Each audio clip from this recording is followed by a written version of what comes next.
What's going on, everyone? Real quick, I want to talk to you about another gun in my collection that I bought about 7, 8 months ago. I've only shot it one time, so I've only got about 100 rounds through it. Not that I haven't shot it again because it was bad per se, just because I haven't shot it because I just really haven't had the desire to, because I've bought other stuff. And this is kind of one of those things, like I wanted to get it and I wanted to see how much I would enjoy it, and kind of get out of my system. I've never had, this is a Kahr CT9 once again for anyone that might not know, but this is a concealed carry gun.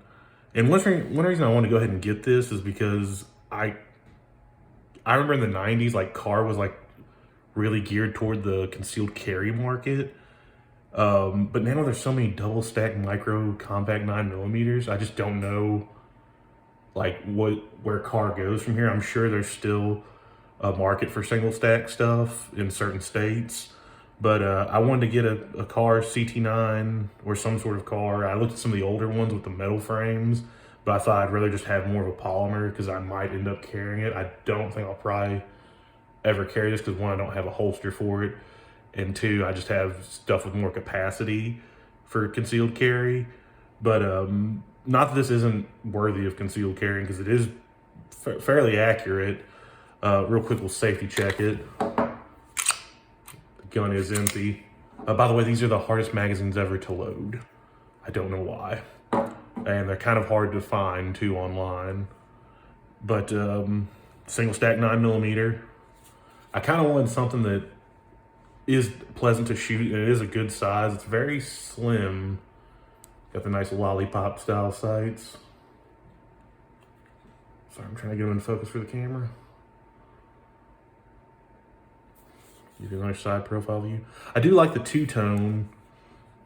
I also liked how they kind of have like a little beveling right here, a little angle, excuse me, on the end here. Very nice, like if you're slipping in and out of the holster, which I don't have a holster once again. Magazine's released fine with this button. Let's talk about the trigger. The trigger is why I was really curious about this, just because I've always heard that they're technically like a true double action only.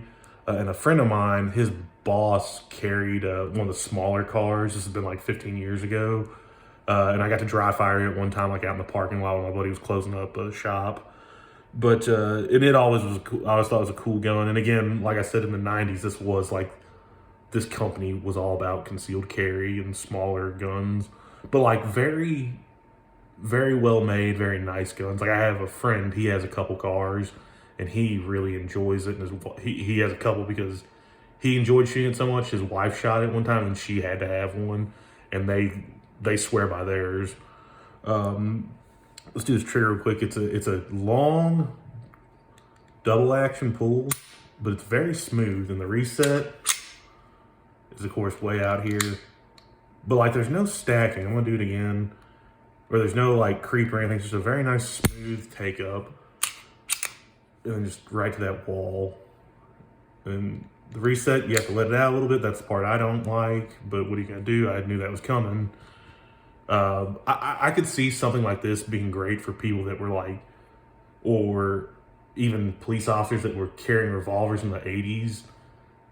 I could see them wanting one of these like as their personal carry because of that trigger, or just kind of transitioning from a revolver to a semi-auto. This might be I could see this being a good candidate like in the late 80s, early 90s or whatever, if you're in law enforcement or something. Yeah, again, I shot this and it had pretty good defensive accuracy. It wasn't a letdown per se. It was just kind of, okay, nothing really negative to say other than having trouble finding these mags, but I don't think I'm going to carry it, so it doesn't really matter. For some reason, it's really hard to load. I don't know if I've got just real stiff spring or what. And it only came with one mag, but what are you going to do? But it was very reasonably priced. I think I got out the door less than 400, and it was brand new, by the way.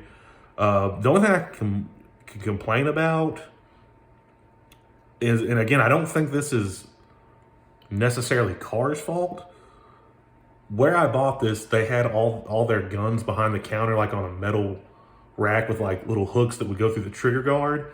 This one was setting up at the very top and was like this far, give or take, from a fluorescent light. And coincidentally, when I got home with the pistol, I was going through the box and everything. They had their paperwork in there, and their invoice on it with the serial number down here was from like 2022. So I think it had been setting underneath the hot fluorescent light for so long, unless someone asked to see it like me and then buy it or whatever. It had been setting so long on that fluorescent light. When I got home, I noticed my sight was a little loose, and I barely pushed it, and the sight came off completely, the rear sight. It's not loose now because I took some Loctite and took a thin layer and like brushed it on the gun and let it set up for a while, so now it's not going anywhere. But I'm gonna assume the heat from that fluorescent going all business hours on it loosened up the epoxy or adhesive or whatever was holding the rear sight in, because it just slid right off. So, I mean, it could have been a mess up from the factory, who knows? But otherwise, though, no complaints. Got the nice lollipop style sights, little, oh, I'm gonna show them off one more time. I kind of like that sight picture. It's a little old school, I think, but it's not my go-to, but it is kind of just something different. I've got the old SIG I have has the same kind of sight picture. I don't think I have anything else that does off the top of my head, or if I do, I just can't remember. But been a good gun so far. Have enjoyed it, and I understand why people are fans of Kahrs. Very good quality. But I hope to see them do a double stack 9mm, and I know, or excuse me, a double stack micro compact 9mm, because I know I saw at some trade show they had one, and there was a video I watched on it, but I haven't seen that come to market yet. But I would really like to see them do that, because I think they are a good gun company, and they are kind of a staple in the gun world. And again, like I said, there are people that are fans of them out there. But that's it for this one. I appreciate anyone that watches, and everyone be safe.